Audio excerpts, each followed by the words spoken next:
पिसाई जी ए भोला जी। बोली बोली शंकर भगवान की।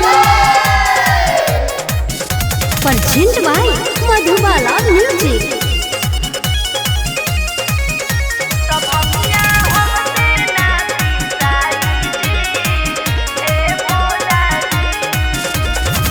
भांगिया धतूर खाती व्याकुल हमर मान हो, बात मान गौरा बारू तू ही हमर धान हो।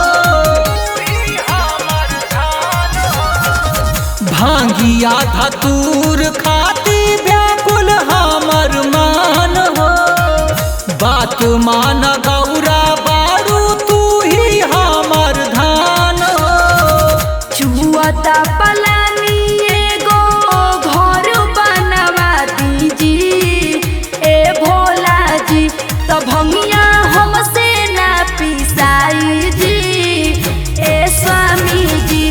तो भंगिया हमसे ना पिसाई जी ए भोला जी। प्रेम से बोली धनेश्वर नाथ बाबा की। Present by Madhubala music.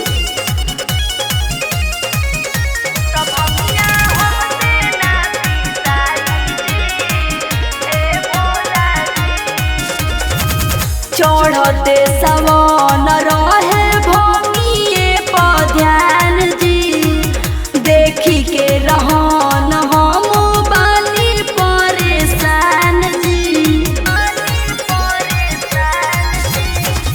चढ़ते सवन रहे भंगिए पर ध्यान जी, देखी के रहन हम बानी परेशान जी।